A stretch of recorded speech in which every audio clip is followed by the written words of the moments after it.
Hello and welcome back to the Simplifiers podcast, where we take topics in business and in life and simplify them. And friends, I am so happy to say the daffodils are starting to sprout up where I live here in England, which means that winter, oh my goodness, is almost over. Well, okay, so it's not really over because in England, it could still snow in April. But, this means that a cycle is happening and things are changing and you might be coming out of a creative hibernation. And I want to talk about that. So I have brought back a beloved friend and coach who has been on the podcast in the past that I think is the perfect person to simplify this topic. Her name, of course, is Carrie Contey. She is a Ph.D. and she's an internationally recognized coach, author, speaker, and educator. Her work offers a new perspective on human development, parenting, and family life. She guides, supports, and inspires her clients to live with wide open, courageous heart. Now, you've probably seen her on the Today Show, Time Magazine, Parenting, the Boston Globe, lots of different places, and I'm just so delighted to have you back here on the podcast. So I'd like to welcome to the Simplifiers podcast, once again, Carrie Contey. Hi, Carrie. Hi, Mary. It's good to see you. Oh my gosh, it's so good to see you as well. Like these conversations are the very best when our people that are in my, what I call inner squad. And you, my friend, are certainly in my inner squad. And I realize that I've known you, probably over 10 years now. When life changes, when our businesses change and we pivot and things happen to us, like, how in the world do we tackle the uncertainty of life sometimes? Like, how do you tackle it? Well, first is just acknowledging that that's what life is, that there's no prescription for it and we can't predict it. All we can really do is meet the moments. And what I love to do is really have practices in place that allow me to stay connected to myself. So whether I'm feeling like things are just flowing and I feel really good about things and I'm just kind of in alignment, or if I'm, in the midst of transition, which can often feel wobbly and unsteady, it's kind of like the same practices hold. Yeah.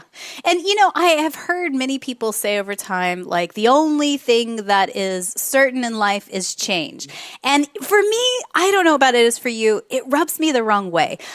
Yes, change is a constant in life, but I actually like to look at it as like, hang on, I'm a constant in my life and change just happens to happen to me. Yeah.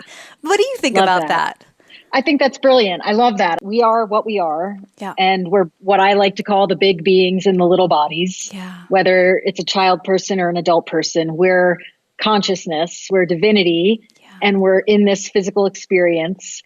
And the way that we're perceiving is really what we get to move around in. And that's what I'm excited about right now, is this idea that no matter what is happening right now, the way I bring my perceptors, the view I have of it, whether I'm super close up and feeling dysregulated by it, or I pull from the airplane view and go, wow, that's a fun life to be living. Yeah. It's like, it's all perspective, really. It really is. And I think about your own story, and I'd love for you to share bits and pieces with the people that are listening.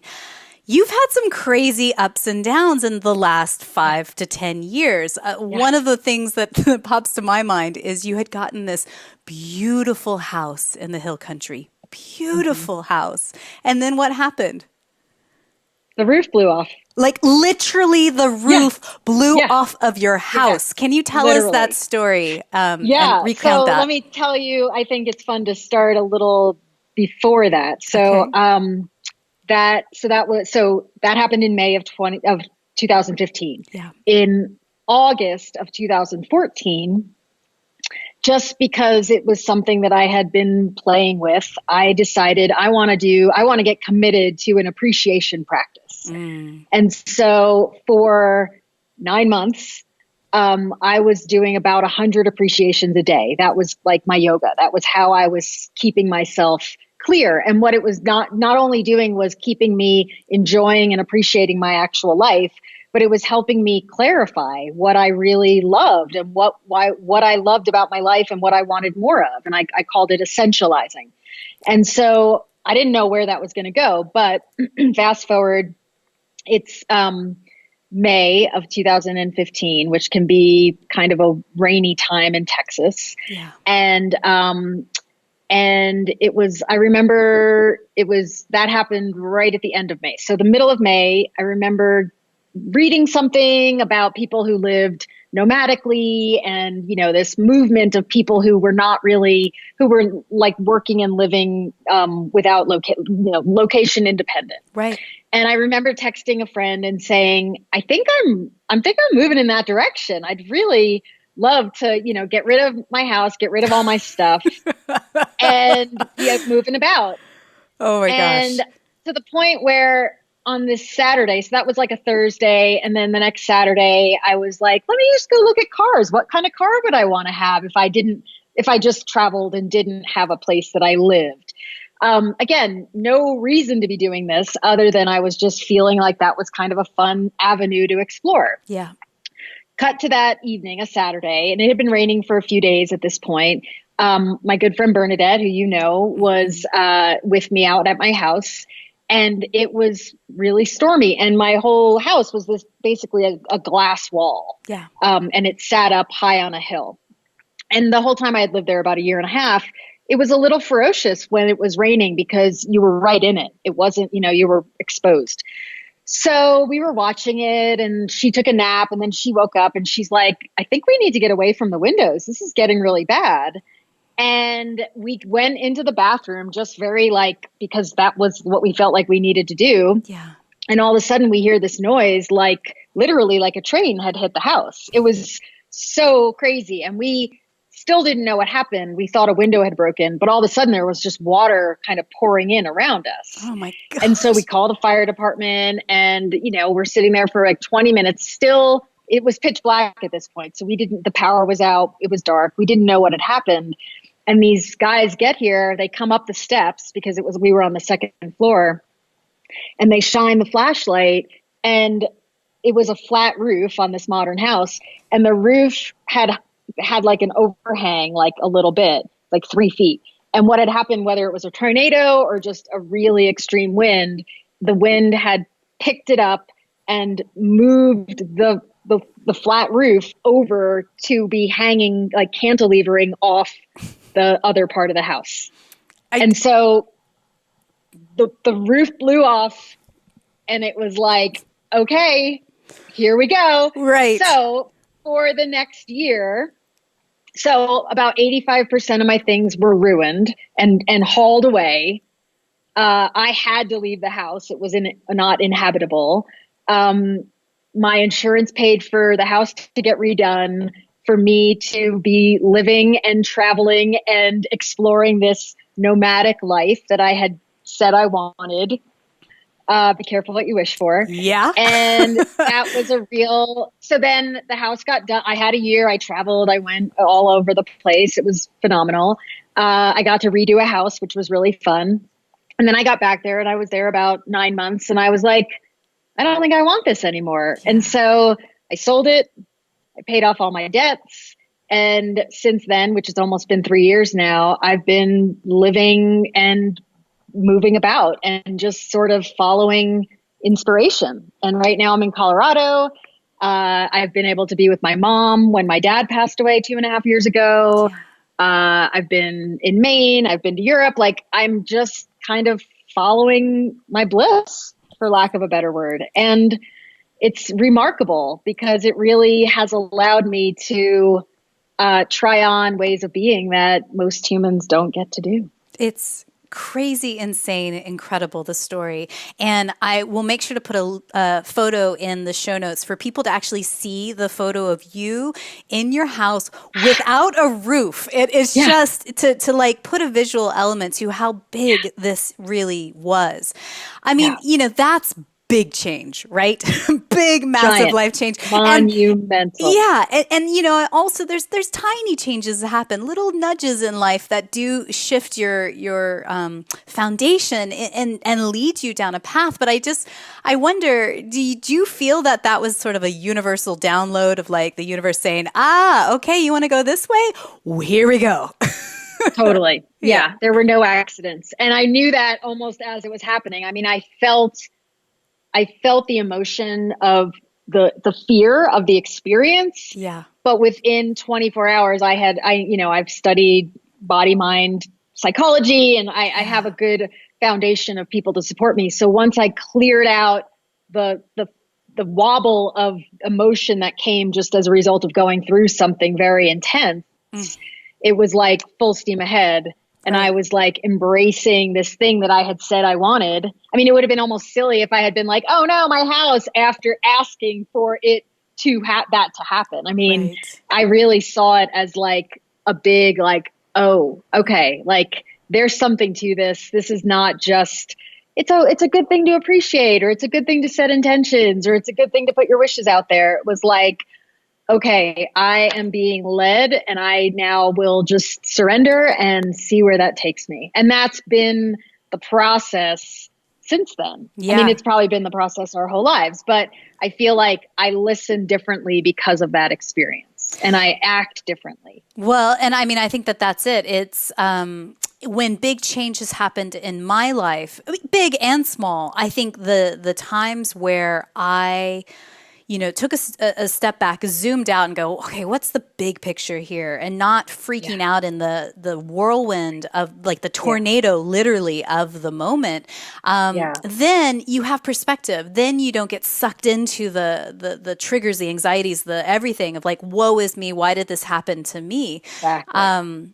That seems to help. And, let's be real. There are good days when you can be like that. And there are certainly bad days where if you're not taking care of yourself, body, mind, and spirit, it can feel like, why is the world doing this to me kind of thing, right? Yeah. So it sounds like perspective is huge, and going with the flow of sort of where the universe is either blowing the roof off of your house and saying, okay, let's go, or, gently nudging you towards something. What were some other lessons learned in that?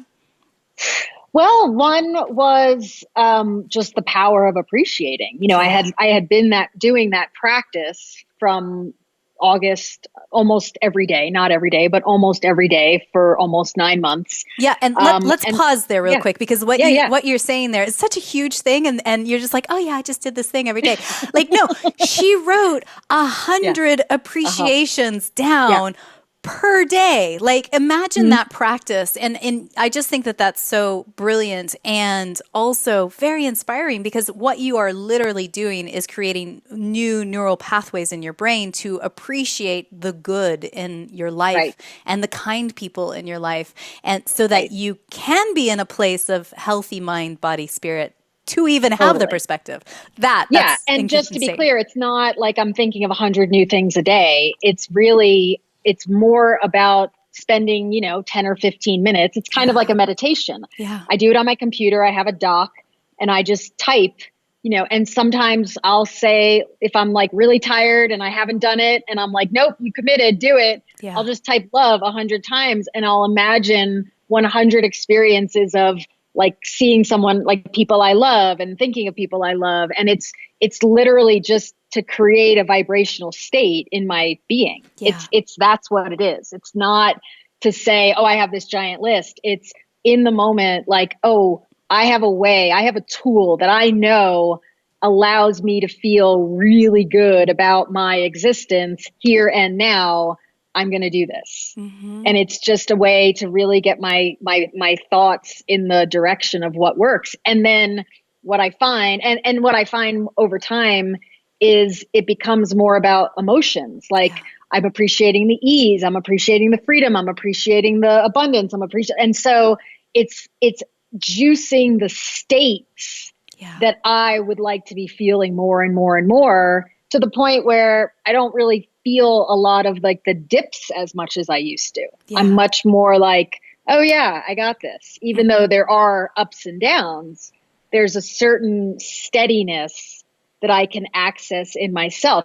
And again, it doesn't mean there's never turbulence, because that's how we change and that's how we grow. But I have a way to really stay with myself and be reminded of the way life is flowing in a beautiful way. And that, I think, circles back to what we talked about at the top of the call of like, when you focus on change is the only constant, then you're focusing on the negative thing that's happened to you, if the change is in fact negative.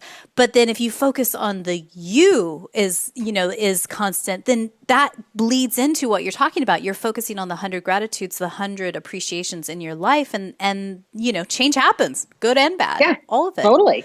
So, always. When you were going through the process of your father passing, and so many of us are in that season of our life. I'm in that season myself. My mother is 78 years old. She has just gone through incredible feats of surviving a spinal surgery that went sideways, if I'm honest.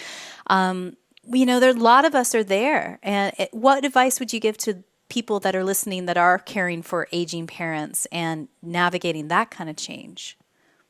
Well, I mean, it's gotten so simple, for lack of a better word. That's a great word. And whether it's like the depths of grief, like a parent dying, or the heights of success, like you writing a book and or something like that. It's like whether I'm in the like really deep dark of life or the exaltation of life, the same actual things apply. Like what I've come to know is it's my essentials. It's my daily practices that are the things that allow me to flow with what is. Yeah. So appreciations, I'm back to it. I'm on day 90 of every day because it's just what I need to do for me. Yeah. It's getting outside and moving around and walking in nature. And it's meditation. And I also do a lot of journaling, but those three are what I call my essentials. I have a friend, he calls them his necessaries. And to me, whether I'm, staying with my mom for weeks at a time and noticing myself getting frustrated, or I'm in Colorado and I'm skiing on a mountain, either way, I still need to be fortifying me with my essentials, because the way I show up to the experiences has everything to do with how I'm caring for myself, not anything about what they're doing or not doing. Yeah. Does that make sense? Absolutely. And I think when I hear you talk about that, and I've seen it also in your social media feeds, I see it emanates from you. I think that you realize that self-care isn't just a pedicure. It isn't a Band-Aid that you're putting on to your very busy life. Self-care is a restorative practice that is so much deeper on a daily basis, and that it is so critically important. You've heard it before, self-care isn't selfish, but really this is like the direct dial in of like how incredibly important it is, because I imagine with my own self-care practice, and it is on the daily, when I take good care of myself, I show up way better for everybody else. That's something you've taught me, Carrie. Like I'm a way better parent. I'm a way better spouse. I'm a way better friend. I'm a way better daughter. All the things. Everything. All of it. Yeah. Yeah, all of it. I mean, it's so simple. It's so essential. And what I'll say is it's personal. Yeah. So what's essential for me is different than what's essential for you. Yeah. And what's essential for and what's essential for me in this phase of my life might be very different in another phase. When you had little baby people, that type of self-care was probably different. What you could access for yourself was different now with middle grade people. And it's like it evolves and it changes. And so that's something that I really love to remind people, is that it's not, well, just do yoga, because that might not be your thing. Yeah. You have to discover. It's a self-discovery process, and it's checking in regularly and saying, is this still it? Do I need to shift it? Is it something else? Yeah. Is it more creative now? Is it more spiritual? Is it more physical? What is it that nourishes me, mind, body, soul, so that I have access to this deeper knowing of my being? It's like this part of us, not the best thing to let run the show. The This brain. is better. Yeah, the brain, our thoughts are tricky. Yeah. They're old. There's a lot of history to them. They're not very fresh all the time. Yeah. Our heart can get a little, I mean, our heart is the best and it's really allows us to feel, but it isn't the thing that we need to be hearing as the guide. The guide is really that gut soul, in Yeah. my opinion, and that place of knowing. And that's the work that I'm really moving toward, both personally and professionally, is enough with the information. Let's start getting ourselves deeper and trusting that knowing. And that has to be done with space and with practices that bring us back. And, I love hearing that coming from you because I hear it from other people and it's starting to become a conscious awakening, I think, in this day and age. I remember I saw Liz Gilbert speak, the author of Big Magic, and, she also talked about this concept of oneness. And, regardless of what your religious and spiritual beliefs are, honestly, I think that we all are part of a greater oneness and a collective, if you will, without you could put a label on it in any religion, in my opinion. It doesn't matter, whatever you want to call it. But I think there really is that. So talking about kind of reemerging after a period of hibernation, I mean, it certainly seems like, and you tell me, that going from having a house to having a house without a roof to having moving to digital or traveling as a nomad, and then, of course, your father's passing. This is a life that, or a season that has taken you somewhere maybe you weren't expecting. And, then there's this process of coming back out in the world or reemerging. How do you find alignment in this process?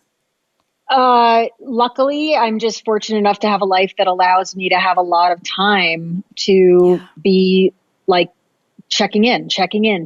And I'm more than ever, I'm just much more day to day, moment to moment. And my house, that was April of 2017, I was off and running. Yeah.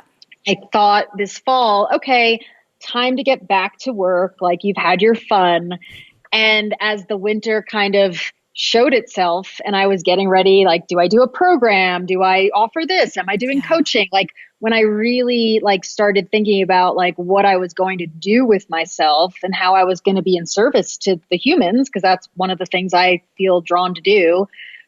There was a voice that came from within that just said, just slow down. Like it'll come, but you need to get out of the way and not think you have to make it happen. You have to allow it to happen. Yeah. So my words for this year are align, allow, and appreciate. And that's kind of what I'm doing all day, every day, is really doing my practices. So I'm feeling aligned with myself, allowing more, not trying to control, not trying to, setting intentions. Those are my intentions. Yeah. And then noticing, oh, look at that just came. Oh, somebody called to ask if I wanted to give a talk. Oh, I get to talk to Mary today. Mm-hmm. Allowing life to be more present moment, and then being almost a little radical with my appreciating and making sure that I'm really looking at the feedback loop. And I changed the doc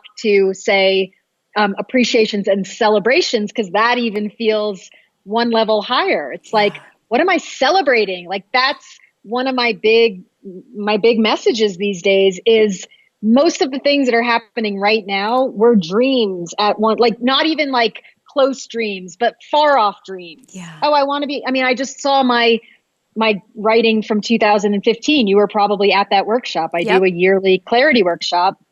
And 2015, I had on my list skiing in Colorado, and I was not skiing in Colorado then. And over these last 5 years, life has unfolded to the point where I'm not just skiing, I'm living in Colorado, 20 minutes from Breckenridge, and I can pop myself in the car, drive over, ski for a couple of hours and come back home. Like that's a dream come true. If I were to just blow by that and go, but wait, the other thing hasn't happened.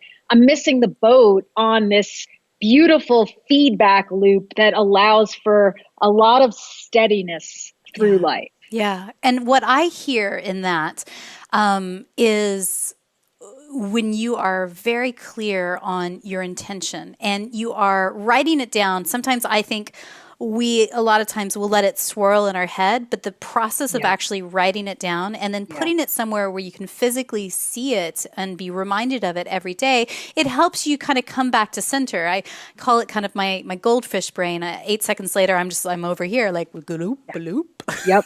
like Yep. forgetting what's going on. But like you have to like come back to center and go, oh yeah, actually this is my intention for the year. And Yep. that's why it's so Yep. powerful to have those one word intentions and really focusing in on what it is you want to create so that you are in the right mindset, the right space to make it happen. Because Yeah. I think about it this way, Carrie, and I'm curious if you do as well. I feel like there is, without sounding too crunchy granola woo woo here, but I feel like there is a higher power. The universe is kind of working and weaving some magic and putting people in the right places at the right time so that opportunities can happen. Like I believe that that is true. Yeah. And equally, I believe it's a dance that the universe and I are in this dance together where I have to just be willing to take the next step. And then the next step after that. And then Yep. the next step Yep. after that. Exactly. Like it's not about sitting back and just, waiting, but it's letting the universe do its magic and also being willing to move, right? Yeah. That's what I think. Yeah. Yeah. Yeah. And literally, whether it's just deciding to move, like physically move, like be on walks and Yeah. appreciating nature, or like setting out some bigger, saying, I'm making this big life change. I'm Yeah. going to take this leap. I'm going to go for it. Yeah. That's, I mean, again, it doesn't surprise me, but that's exactly what I've been playing with, exploring, Yeah. dialing into. And, the book that I'll mention that I'm loving right now, in a minute is really helping me understand that there's the human perspective where we really think like we are controlling this scenario, but then there's this other spiritual perspective. And if we allow ourselves to know that we are of that, and we listen for the cues and we start to, practice that level of awareness, and it needs to be known and practiced, there's a different reality that shows itself. Yeah. And I know that sounds a little like, what? Like that, even I'm still wrapping my head around it, but I mean, it feels right. It's what's showing up in the midst of doing all these things that allow me to take better care of myself. Yeah. So I'm like, all right, let's go. Let's see where this experiment goes. Because that's all we're doing is we're experimenting. We're here to learn. Yep. We're here to perceive, and we can dial, we can see any situation. Mm-hmm. There's what we think is, this is maybe horrible, but I have a process that I call the love ladder, and it's basically how you walk yourself from fear to love. Yeah. And really, what it isn't about what you're writing. It's not like it, but it's allowing you to see that there are other ways of perceiving what is right now. Yeah. And the more we move toward that love, the brighter and the more kind of exciting and sparkly we feel. Doesn't mean life changes. It means we're just choosing to put ourselves in a different state. Right. And by putting ourselves in that state, as you've heard me say a million times, and I got it from Lynn Twist, what we appreciate appreciates. Yeah. And so the more I can look for the things that I want more of and say, yes, thank you, yes, thank you, yes, thank you, the more I get more of that. And that is, and again, that has to be lived. That can't just be sort of theoretical. I had to live that. Well, and I think that's the bottom line, because the flip side, which we have all fallen into the trap, is we get sucked into the bogged down by the heaviness of life. I remember when I had littles, you're just like, you're barely just trying to keep everybody alive. That's and right. Everybody having clean bottoms, and everybody's literally. fed, right? Yeah. Literally, right? Yeah. And your relationship with your phone also doesn't really help, because it's fed into this comparison trap of seeing everybody else's highlights reel on Instagram and Facebook, and you're feeling like not enoughness. And so then it just, for me, I want to run faster. I want to run, and strive, and chase after this magical, imaginary ideal. And, I think that it's a trap, bottom line. Yeah. And Yeah. so what happens on the worst case scenario, and the reason I can speak so clearly about it, because I've seen myself, I've been there, I've done it, is you get sucked into heavy depression or anxiety or wanting to numb with food or sugar or alcohol or whatever, or Netflix. And, life is literally passing you by. And I think it feeds, when you go down the other side, it feeds into that same spiral of, why is the world doing this to me? Why am I not getting anywhere further? Numb, just to not feel the pain. And so it's beautiful. You're a great example for me, and certainly a role model in my life of seeing somebody that's going, nope, I'm not going to fall down that trap. And not to say that you're living a perfect life. I'm sure you have bad days where you spiral, right? Because you're human. Yeah, totally. But you're saying to the world and saying to me, like, hey, guess what? It could be different. Even if you have 4 kids at home, even if you are running a business, even if you are single and not married, even if whatever your story is, you can actually live a life that brings you joy and pleasure, and actually a place where you can serve others as well, right? Well, yes, that's it. And that's part of my bigger message is, my life is my life. The way I'm living is so uniquely me. And I had to dial that in. And so I'm not preaching a lifestyle. I'm not saying to people, get rid of all your stuff. I'm saying find the things that bring you a feeling of joy and a feeling of alignment and a feeling of appreciation and a feeling of like, I call it like yumminess. Like what brings the yumminess for you, and recognize that that's not something that is just for certain people. Like everybody gets to have it, but it needs to be done inward. It's not something you're going to get by looking at Instagram and going, oh, I think I want that and I want that. It's like, you got to get quiet, and you got to have a little time inside, and you got to have a little more rest, and you've got to have a little more of a sense of like, I can have peace. I can have ease. Like you have to believe it before it shows up, or at least that's my experience. Like it isn't like out there. We can't let it always be out there. We have to find the feeling here and now.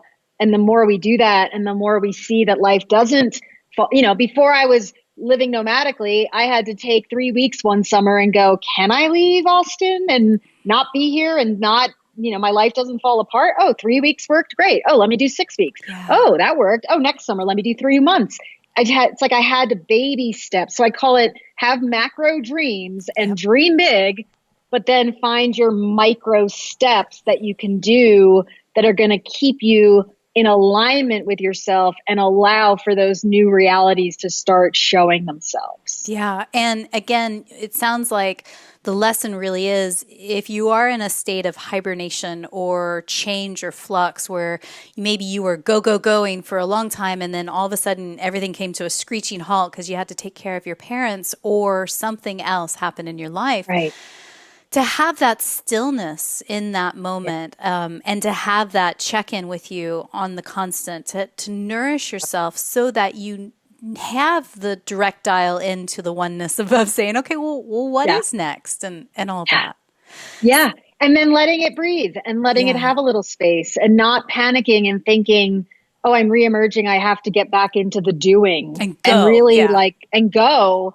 It's like, well, what if I'm just being? Again, it's a little freaky and it's a little edgy, but it's like, I think I'm going to go for it. And allowing the reemergence to be a little unknown, a little bit new, and not just a recycling of what we think. Which makes me chuckle out loud, Carrie, because I'm going to put the link in the show notes. But, your TEDx Austin talk in 2010 was about do versus be. Here we are 10 years later, and the stuff is coming up again. Same message. Right? Yep. And totally.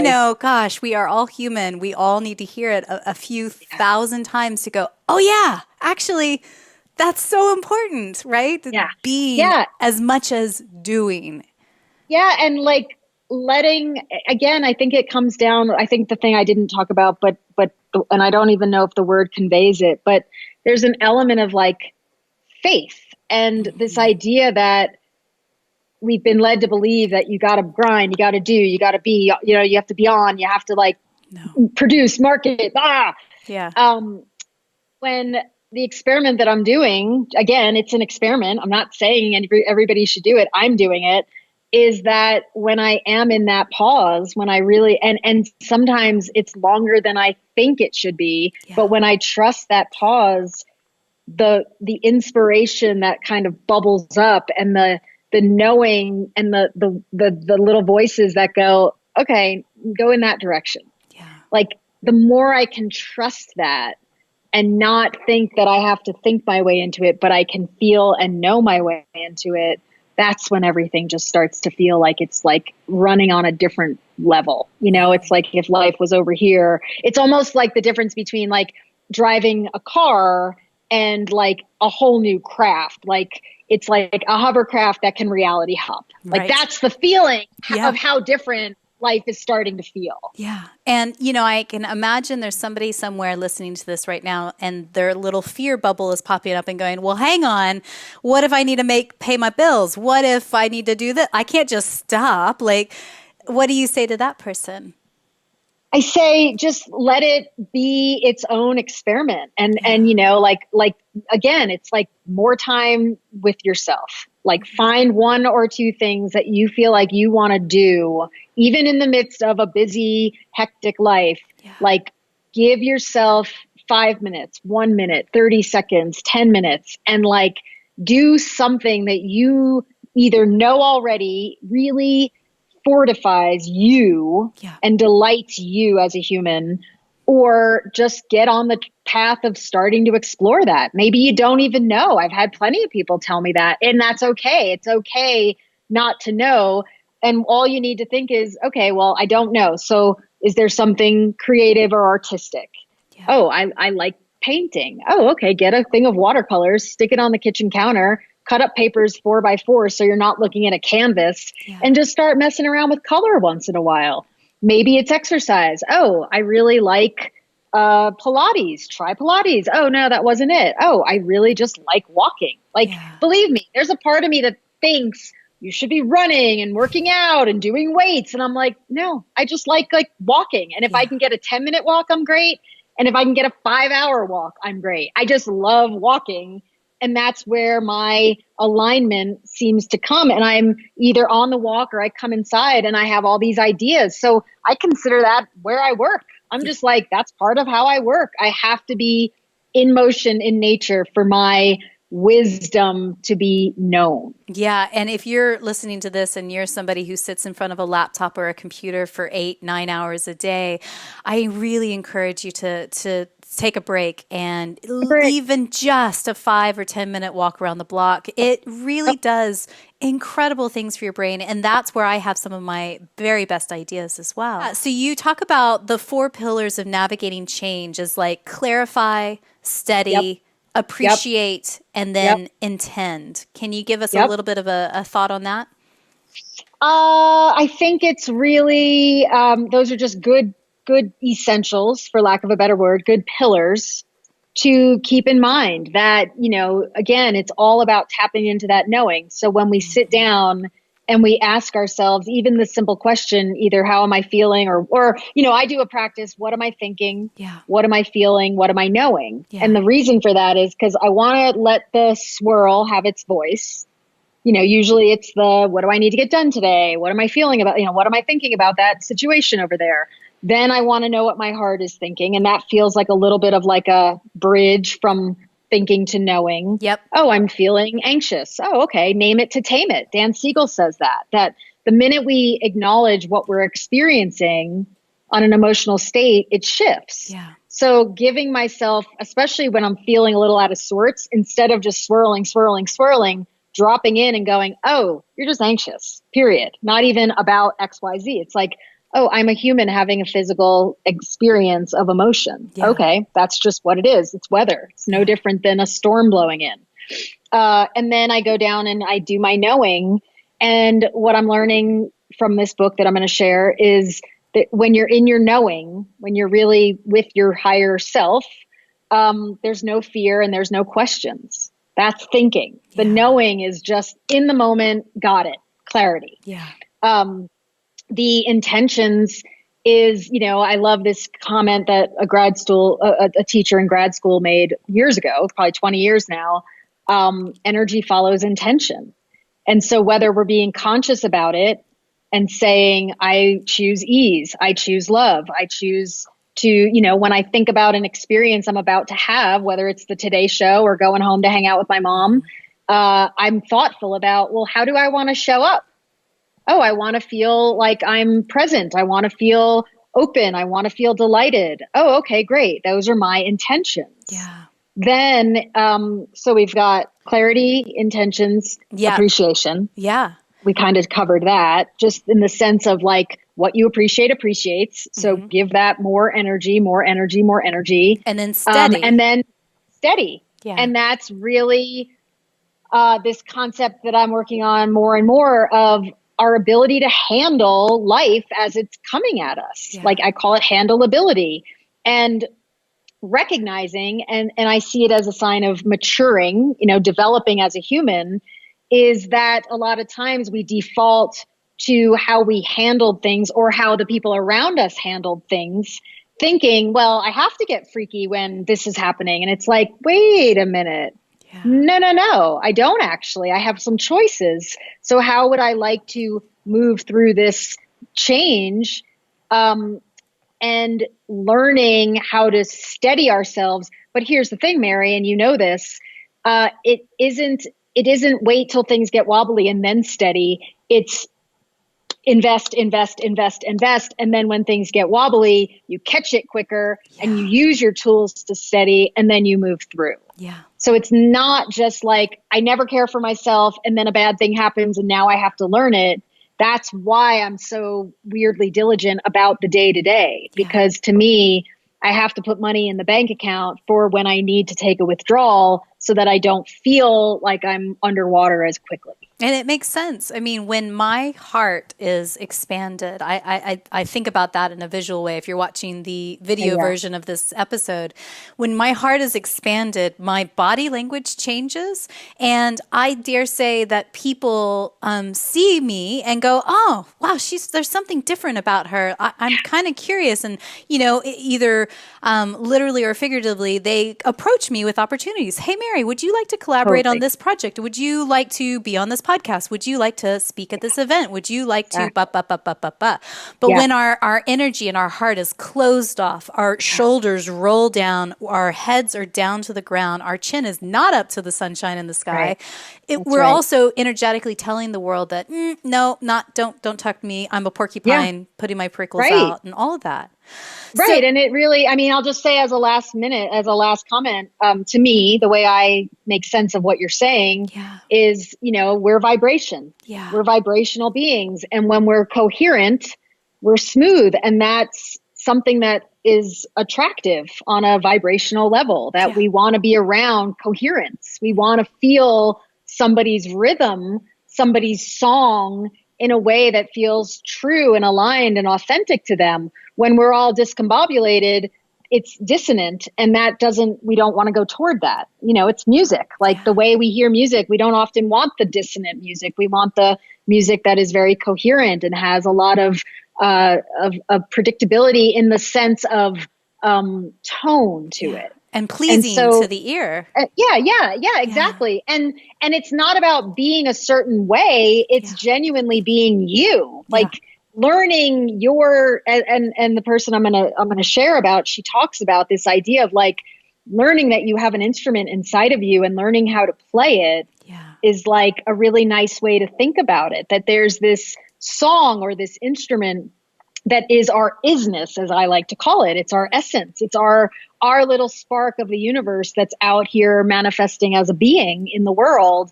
When we can know that and we can be in alignment with that, everything around us starts to look a little different. And then the people who show up and the ways that they're showing up start to change. And that's exciting. Oh, it just makes me so excited. Right? So where you're at right now, it sounds like you are reemerging from a hibernation season. What's next for I you? think I'm on slow-mo. I think there's just more exploring this idea of being aligned and what it means to operate at this different level than just seeing the world, having a little bit of a perspective that's further out than just, I'm not looking at the news. I'm not engaged. I will cast my vote, but I am not engaging in politics. Like, I'm choosing to create my own world. Yeah. And it's really exciting. And so that's the reemergence. That's me coming back out as a different being and being really just open to being available to what shows up and seeing what does that bring. And here's you. And it's like, it just is working. So I'm like, okay, maybe it isn't a reemergence with something I'm offering. I'm offering me, and whatever shows up that is in need of this, I'm all in. Yeah. Well, tell us more about your little whisper and an idea that I've heard you mention a couple of times in the past about a 7-year project. Yeah. Can you tell us about that? Yeah, so that is definitely in the works. So I have this, so when you look from a very, a human development perspective, certain spiritual practices, there's a lot that we can point to that says that, every 7 years, there's 7-year cycles for humans. Yeah. And every 7 years, we're basically a new version of ourselves if we choose to be. Yeah. And so I'm in the midst of completing my 7th 7. I'm going to be 49 this summer and starting my new 8th 7, which is hopefully maybe half of my life. And so I look back on the past 7 and I can see practicing these, clarity, intentions, appreciation, steadying. Yeah. I can see how all of that played a part in me feeling the way I feel now. And I was slightly conscious of it, but I'm thinking, well, what if I'm even more conscious of it for the next 7 years? And I'm tracking it a little differently. What can unfold? And so that's the excitement that I'm in right now, is just sort of, closing up the 7 7s, opening up a brand new one with all this knowledge and wisdom that I've now practiced, not just thought. I spent a lot of time in school. I have two master's degrees and a Ph.D. Like, I studied. Yeah. And now I've been living, and now I'm like, okay, well, now what happens? What happens when you've got the academics? I've watched tons of humans do their thing and I've explored with them. Now, where can it go if I really practice these tools and skills that I've cultivated in myself? So it's so thrilling. And I don't even know what that looks like, but there will be some 7-year adventure that I go on. And I'm not sure how much I'll share, but I think I'll probably share a lot because it's going to be fun. Well, and I want people to be in it with me. And I think it's exciting to hear that this is a new spark of an idea that isn't fully formed, it sounds like, yet, but that's the beauty of it. Totally. So if you are curious about Carrie and her work, she speaks at a lot of workshops and conferences all around the world. And so it's very likely that she will be in your neck of the woods at some point this year.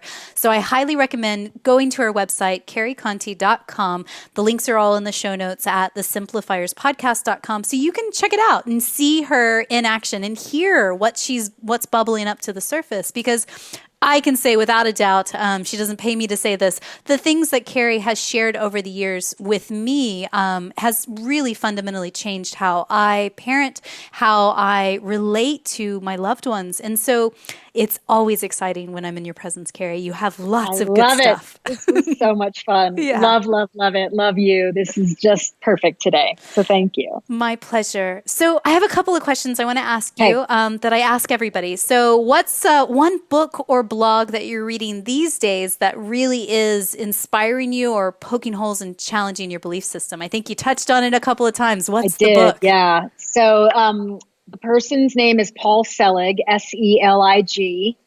And this particular book is called The Book of Knowing. And then the title is Realization.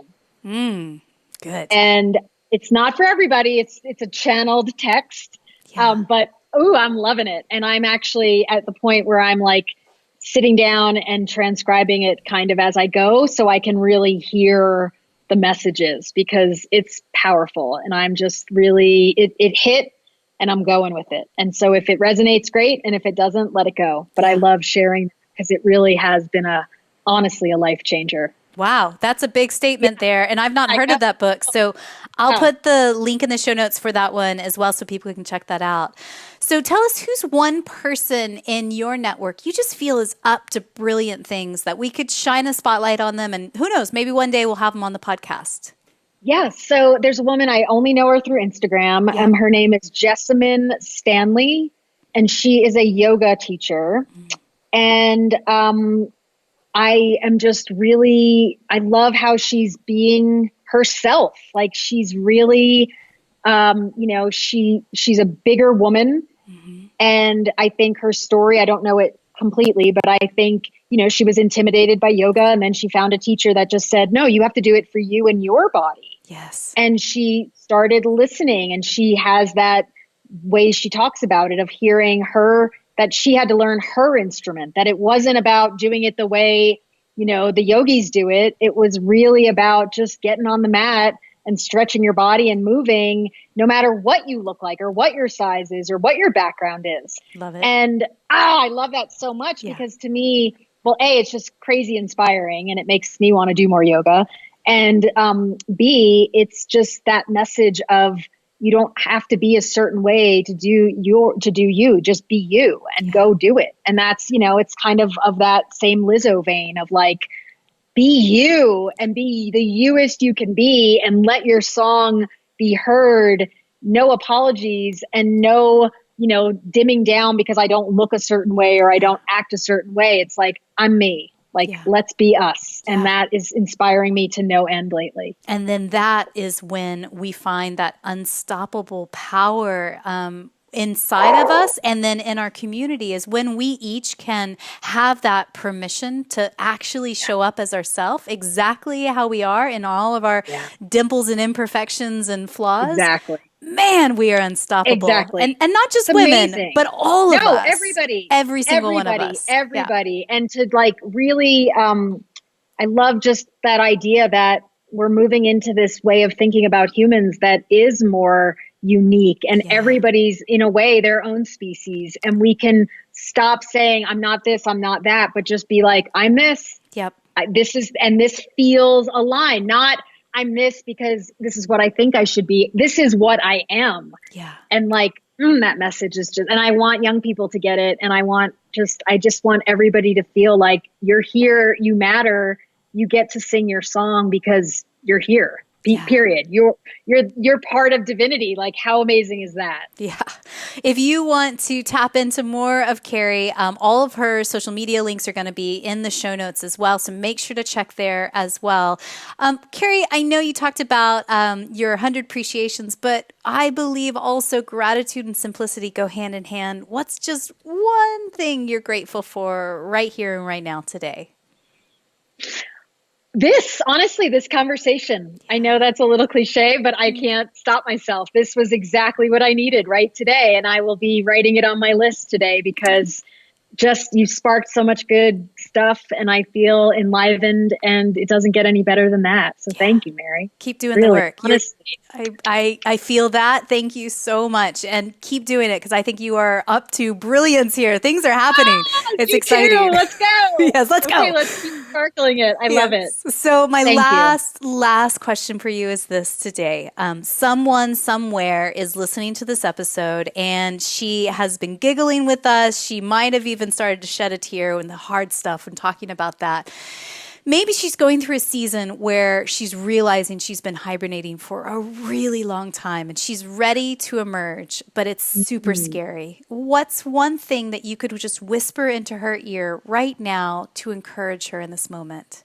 Oh, I love that. I think it's just hand to heart, like just go slow and don't abandon yourself. Stay true. Stay with yourself. Listen and remember there's no way to do it. There's no way to do humanhood. And if you're feeling like there is, then cut out the noise. Like, be thoughtful about not only what you're consuming in food, but in ideas and in your ear holes and your eye holes, and pause.